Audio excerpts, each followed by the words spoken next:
तुझं काम सुरू होतं ना ग? चालू आहे काम पण राहिलंय थोडस. ऐक ग, राघव पडला ग. पडला का? नाही ग, तेवढं माझ्या नाही होतं. बाळाला. चल पडलं ग माझं बाळ.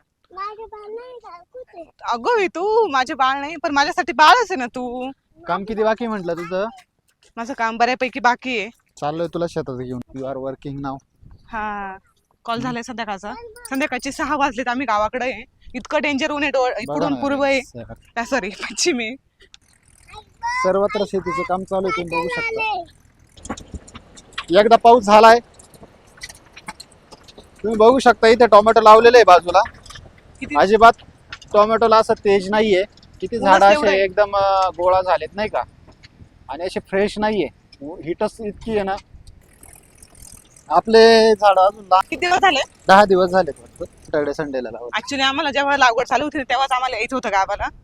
तर पण मग काही कारणास्तव आम्हाला जमलं नाही यायला. मग आम्ही काल बकरी ईद होती तर सुट्टी होती म्हणून आम्ही काल बुधवारी संध्याकाळी आलो गावाला. यांना आता सुट्टीच आहे. मला आज ऑफिस होतं, मी ऑफिस केलं. हे म्हणजे चला आपण जाऊ खाली वावरामध्ये, टोमॅटो लावले, टोमॅटो बघू. म्हणजे यांना समजतं, मला काय एवढं टोमॅटोचं समजत नाही. पण म्हटलं चला कशी लावले, काही मल्चिंगवर लावले. इकडं मल्चिंगला असं लावतात. तुमचे नाही, आमच्या भावंडांचेच आहे. यांनी खूप लवकर लावले होते. ते कागद जो दिसतो त्याला मल्चिंग म्हणतात. त्याच्यामध्ये छिद्रे पाडून त्याच्यामध्ये ते झाड लावलं जातं टोमॅटोचं. बघा सर्व प्लॉट सेमच आहेत. म्हणजे एक पण प्लॉट असा नाही की हिरवागार आहे नाही का. आता हे यांचा रंगरूप कधी चेंज होईल, जेव्हा पाऊस होईल ना तेव्हा चेंज होईल. ऍक्च्युली आमचं गाव ना डोंगराच्या एका पायथ्याशी आहे आणि डोंगर इथं पूर्ण सगळ्या बाजूनी डोंगर आहे. त्याच्यामुळे ना डोंगरामुळे पूर्ण इथली खूप शेती heat आहे. वगैरे खूप जास्त तापून जातं आणि खूप जास्त हीट येते. घरामध्ये पण दुपारी बसणं इतकं अवघड होऊन जातं ना, लाईट गेल्यावर तर खूप अवघड होतं. त्याच्यामुळे ना इथले सगळ्याचे टोमॅटो तुम्ही बघाल ना, सगळे असे एसी बसवू ना आपण, जाऊ दे. असा इशी बसावं लागेल. इथले जे टोमॅटो आहेत ना, हे सगळे असे ना फ्रेश नाही वाटत आहे. असं त्यांनी असं नाही का दम सोडून दिला असे डायरेक्ट वाटतंय. तसंच झालंय यार, ऊनच एवढं आहे. आणि 6 वाजले, इतकं ऊन आहे ना. ऍक्च्युली आम्हाला थोडंसं लवकर यायचं होतं पण ऊनच इतकं होतं त्याच्यामुळं मग माझं ऑफिसचं पण काम राहिलं होतं, ते पण केलं. ऍक्च्युली आमची कांदे आम्ही स्टोअर केलेत आता त्या मळ्यामध्ये. म्हणजे आमचा दुसरा जो साकूरचा मळा आहे त्या मळ्यामध्ये आम्ही फ्लावर लावली. तो ब्लॉग तुम्ही ऑलरेडी बघितला असून. आता हा टोमॅटो आहे. आमच्या घरचे इतके कष्ट करतात ना, बिचाऱ्यांना फक्त फळ मिळू दे द्यावा. हा. जाऊ दे, आता मला नाही बोलायचं, तुमचं काय करा. बोलायचं? Hello guys, welcome back to our YouTube channel live with Pashamu. तर आम्ही आमच्या टोमॅटोच्या वावरात आलो. हे मे बी टोमॅटो लावून 10 दिवस झालेत ना. हा, 10 दिवस झाले. याची तुम्ही हाईट बघू शकता, 10 दिवस झाले टोमॅटो लावून. आणि ना हे जे दिसतंय तुम्हाला कागदासारखं, त्याला मल्चिंग म्हणतात.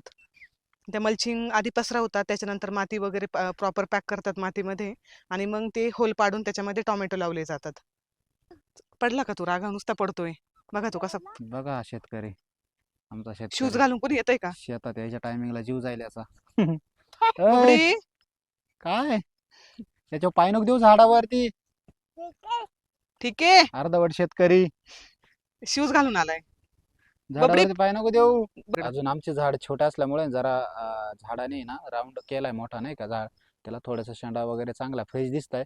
पण जे मे महिन्याच्या सुरुवातीला लावलेले आहेत त्या झाडांना पाहिजे तेवढे फ्रेश नाहीये. फक्त नुसते त्यांची हाईट झाली, फांद्या फुटायला पाहिजे, त्याच्या फांद्या फुटलेल्या नाही त्यांना. सो तुम्ही बघू शकता ही जवळजवळ 7,000 काडी आहे लावलेली. तुला घरी जायचं, मग तुला पाणी प्यायचंय, तू का आला मग? पाणी प्यायचं, थोड्या वेळ थांब ना, थोड्या वेळ जाऊ ना आपण घरी. तुला तहान लागली का? काय आली? तहान आली तुला? तहान आली माझ्या बोबडीला, तहान आली. पप्पू दादांची तर पिऊन येतो का? जाय त्या पप्पू दादांची पण पाणी पिऊन ये, फिल्टर आहे त्यांच्या घरी.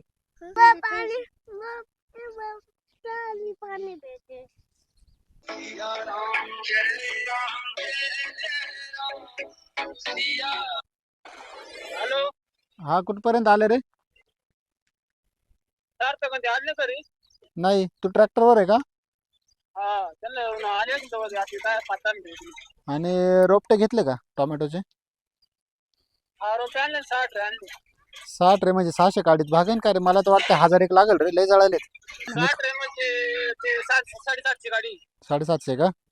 हा. कारण मी आता राऊंड मारतोय ना, एक ठिकाणी डायरेक्ट 5-5 शेजावरती 5-5 6-6 झाडं गेले डायरेक्ट. बरं जळाले पण आता 6 आणले, 6 मध्ये तुला हा, कमी पडतील बहुतेक. तर बारीक आहे. 2-1 ट्रे अजून लागत होते एक्स्ट्रा वे. झाडं छोटी का म्हटलं? बारीक हा बारकाली झाड आहे सोला उन्हात एखाद दिवस. अरे देवा, म्हणजे आता लगेच नाही सांगता येणार का? ठीक आहे, चालतंय, चाल ये तू, ये घरी, ठेवतो मी. ही शेती आमच्या घरापासून पण 500 मीटरच्या अंतरावरती आहे. आम्ही दोघं पण इंजिनियर आहे. तुम्ही आमचे दुसरे ब्लॉग वगैरे किंवा दुसरे रील्स वगैरे बघितलं असेल की आम्ही दोघं पुण्यामध्ये असतो. पण जेव्हा सुट्टी असते तेव्हा आम्ही गावाला येतो आणि आता तर आम्ही कॉन्टेंट क्रिएशन सुरुवात केली आहे. त्यावेळेस भारी वाटतं गावाला येणं किंवा मग घरचे एवढे कष्ट करतात. त्यांचे कष्ट बघून अजून वाईट वाटतं की आपण एवढं AC मध्ये काम करतो. पण असं गावाला असं आल्यावर वाटतं की त्यांच्यासोबत हे करावं, त्यांना पण मदत करावीशी वाटते. हे काल त्या दिवशी 2 दिवसापूर्वी गेले होते फ्लावर लावायला, पण ना काय होतं ना, ते उन्हात कामं करतात. आम्हाला सवय नसते. गावाला आल्यावर असं वाटतं त्यांना मदत करावी, पण इतकं ऊन आहे ना, मग त्यांना मदत करायला गेलं की एक दिवस काम केलं का दुसऱ्या दिवशी लगेच आजारी पडतो, लगेच हॉस्पिटल हे ते. ऍक्च्युली आपल्याला सवय नसते. हम्म. आपण तिकडे सावलीत बसून काम करतो आणि लगेच हम्म. दुसऱ्या दिवशी इकडे डायरेक्ट उन्हात जर आलो ना, डायरेक्ट आजारीच पडतो. हा, मग घरचे म्हणतात तुम्ही येतात आजारी पडतात, नका काम करीत जाऊ. म्हणजे आल्यावर नका अजून डोक्याला ताण 2-3 आम्हाला. दिवस जाऊन द्या म्हणतात. थोडं हम्म. मॅच होतं इकडच्या वातावरणात, नाही का? मग हम्म. नाही त्रास होत, बरोबर ना? हो, मला तेच म्हणायचं. म्हणजे काय झालंय ना, आमच्या घरापाशी शेती कमी आहे. शेती भरपूर आहे आम्हाला, 40 एकर शेती असेल टोटल. पण ना आमची शेती एका ठिकाणी नाही, सगळी खूप लांब लांब ठिकाणी आहे. मग जायलाच अर्धा तास लागतो, यायला अर्धा तास लागतो. 25 एकर शेती करतो आम्ही. बाकीची म्हणजे पडलेलीच आहे, डेव्हलप करायला अंडर लागेल ती. डेव्हलपमेंट आहे. हम्म. ढेकळत याच्यातून चालायचं ना, दम लागला डायरेक्ट मला. चालायचं पण आणि बोलायचं पण दम लागला. आपलं तिकडं खूप पण कष्ट करताय बिचारे शेतकरी. भाव मिळाला तर बरं होईल. टोमॅटो, कांदे आणि फ्लावर. फ्लावर तर अजून 20%च लावली आहे. अजून बाकीची लावायची आहे. आमचे मुख्य पीक 3च आहेत: टोमॅटो, फ्लावर आणि कांदे. हम्म. कांद्यामध्ये पण 2 प्रकार: लाल कांदा म्हणतो एक, आणि हम्म. त्याला सेंद्री पण म्हणतात, आणि दुसरा गावठी कांदा, गावरान कांदा म्हणतो आम्ही त्याला, जो की आता साठवलाय शेडमध्ये. आणि दुसरी गोष्ट अशी की ना, काय होतं माहिती का, मजूर अजिबात भेटत नाहीये हा. आणि सगळं घरी करायला लागतंय. आणि त्याच्यामुळे आता पोरांना सुट्ट्या आहे उन्हाळ्याच्या. प्रत्येक घरामध्ये फक्त माझा म्हणजे राघव आणि माझ्या दिराची मुलगी परी, ती आहे 4 वर्षाची. त्यांना सोडलं तर सगळ्यांना वावरात घेऊन जातात, कारण मजूरच भेटत नाही. मग काय करायचं?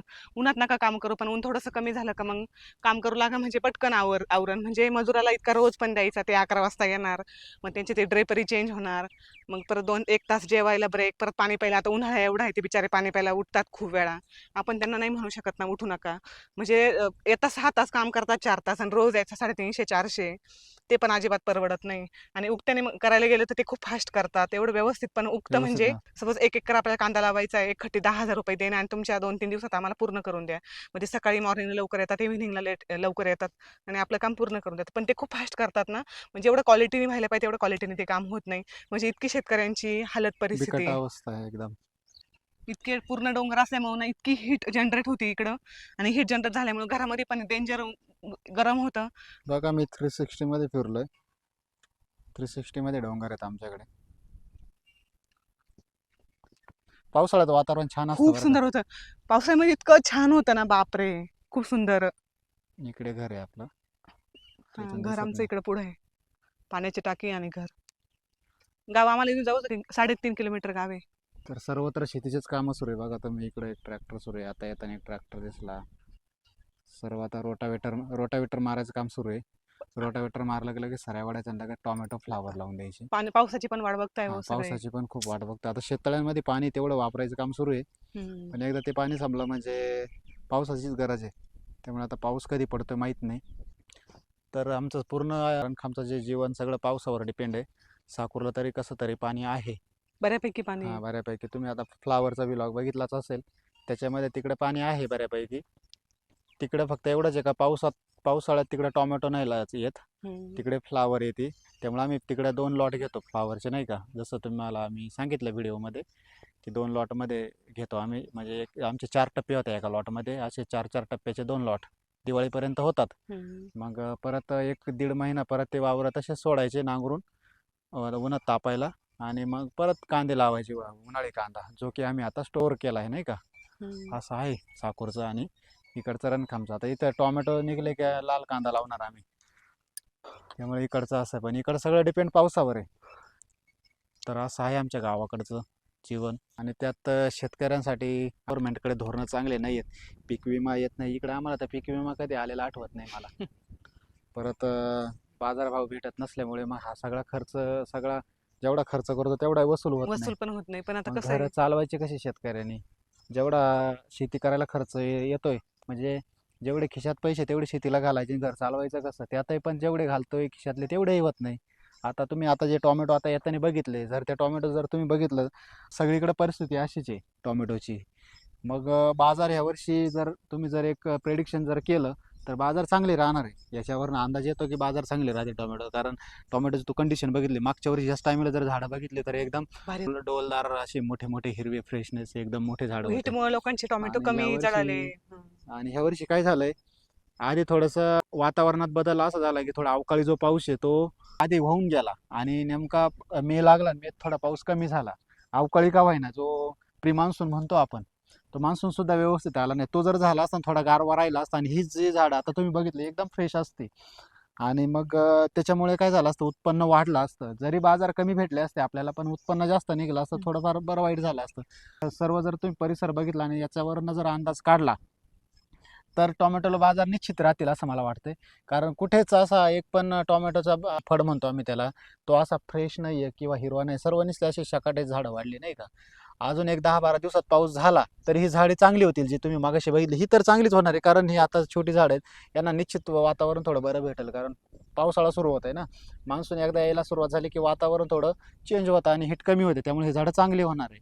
पण त्या झाडांचं काय, त्या शेतकऱ्यांचं काय, खरंच आहे. त्या शेतकऱ्यांचा खर्च पण निघणार नाही. जरी बाजार चांगले असले पण तेवढं त्याच्यातनं ॲव्हरेज जर दिलं नाही त्या झाडांनी तर ते त्यांचा तो खर्च अवघड पण आहे. निघणार नाही. म्हणजे जवळजवळ एका एकराला तुम्ही बघितलं तर मल्चिंग पेपर ह्या वर्षी महाग झाले. डिझेल पेट्रोलमुळे, युद्धामुळे नुसतं मल्चिंगच महाग नाही झालं, सर्वच महाग झालं. ही टोमॅटोची काडी सुद्धा महाग झाली. ते तुम्ही ड्रीप घ्यायला जा, तुम्ही मल्चिंग पेपर घ्यायला जा, पाईप कनेक्शन घ्यायला जा, औषधं खते घ्यायला जा, सर्वच खूप महाग महाग झाले, झालंय. सर्वच महाग झाले आणि यावर्षी. महाग सगळं झालं पण आउटपुट काहीच नाही ना. 30% महागाई वाढली यावर्षी शेतकऱ्यासाठी. त्यात डिझेल पेट्रोल तर अजून भयानक वाढलंय. मग तुम्ही सांगा आता शेतकऱ्यांनी करायचं काय. म्हणजे तुम्ही शहरात राहून जे एसी मध्ये बसून काम करतात ते शेतकऱ्याला नाव ठेवता, कायमच बोंबलतो शेतकरी, कायमच बोंबलतो शेतकरी. बोंबल्यासारखंच आहे. पण तुम्ही बघा ना रे, उन्हात आणत अरे आपण बाहेर 1 मिनिट सुद्धा राहू शकत नाही ते त्या उन्हात. दिवसभर त्या काम उन्हात काम करतात. म्हणजे काल मी अक्षरशः आम्ही दोघं घरात होतो, आमचा बापरे, माझी जीवाची घरावरती डायरेक्ट पत्रा आहे, असं तो पत्रा एवढा भयानक तापला आम्हाला घरात सुद्धा बसून द्यायला नाही. डायरेक्ट असं कसं तरी झालं मला, असं हा. असं अंगाची आग वगैरे व्हायला लागली, इतकं कसं तरी आणि झालं. त्या उन्हात आमचे बाकीचे सग- साकोरच्या मळ्यात फ्लावर लावत होते. मग तुम्ही म्हणजे विचार करा, विशेष आहे. शिकार नाही तर बेकार अशी म्हण आहे ना, हम्म. त्याप्रमाणे ते असताना सुद्धा रिस्क आहे तो इश्क आहे. नाही रिस्क भेटत घेऊन आता त्यांना. ते काम करताय, इश्क पण आता भेटतच नाही त्याला पैशांचं. पण पैशाचं इश्क जर भेटलं तर चांगलंच आहे. आपलं चालू आहे कसं तरी व्यवस्थित नाही का. आपल्याला आपल्या पुरते कष्ट आहे असं नाही का, आपण एवढंच आहे का, दोन दोन पद्धती, ते उन्हात काम करतो, आपण सावलीत काम करतो. आम्ही रोजानीच काम करतो तिकडं असं म्हणायला त्यांना हरकत नाही. फिजिकली त्रास आहे, आपल्याला मेंटली त्रास हा, आहे, एवढंच एवढंच फक्त आहे. फरक आहे. आपल्याला आणि फिजिकली त्रास कमी आहे, पण मेंटली पण आपण हॅरॅसमेंट आपली एक्झॉस्ट बरोबर होतोच ना आपण. तसं त्यांना physically- मेंटली पण आहे. मी म्हणेल की कारण जेव्हा त्यांचे पैसे होत नाही, शेतकरी आत्महत्या करतात, हा. हे तो एक त्यांना मेंटली त्रास आहे. पण तो कधी आहे, जेव्हा त्यांचे पैसे होत नाही किंवा उन्हातानात काम करून एवढं जीवाचं रान करून एवढं सगळं करतात आणि एंड ऑफ द डे पैसे होत नाही म्हणल्यानंतर त्यांचा पण मेंटली स्ट्रेस आहेच ना. तर असा होता आमचा व्लॉग आजचा. तर तुम्हाला व्हिडिओ कसा वाटला, व्हिडिओ बघून नक्की सांगा. तुम्हाला आमचे व्हिडिओ कसे वाटतात ते नक्की कमेंट बॉक्समध्ये सांगा. आम्ही गावाला आल्यानंतर मोस्टली गावाकडचेच व्हिडिओ बनवतो आणि ते तुम्हाला जास्त आवडतात. कारण आपण तिकडं सिटीमध्ये राहतो, पुण्यात राहतो किंवा मग तिकडं शहरामध्ये राहतो. मग गावाकडचे व्हिडिओ बघायला आपल्याला छान आवडतं आणि आम्हाला पण भारी वाटतं. 1 BHK 2 BHK मध्ये ते दिवसभर भिंतीत राहण्यापेक्षा बाहेर आल्यावर छान, म्हणजे गावाला आल्यावर छान एक्सप्लोअर करायला भेटतं, फिरायला भेटतं. आम्हाला पण भारी वाटतं, म्हणून आम्ही हे व्हिडिओ काढतो आणि तुमच्यासाठी घेऊन येतो. तर तुम्हाला कसे वाटतात ते नक्की कमेंट बॉक्समध्ये सांगा. तर भेटूया नेक्स्ट ब्लॉगमध्ये. तोपर्यंत बाय.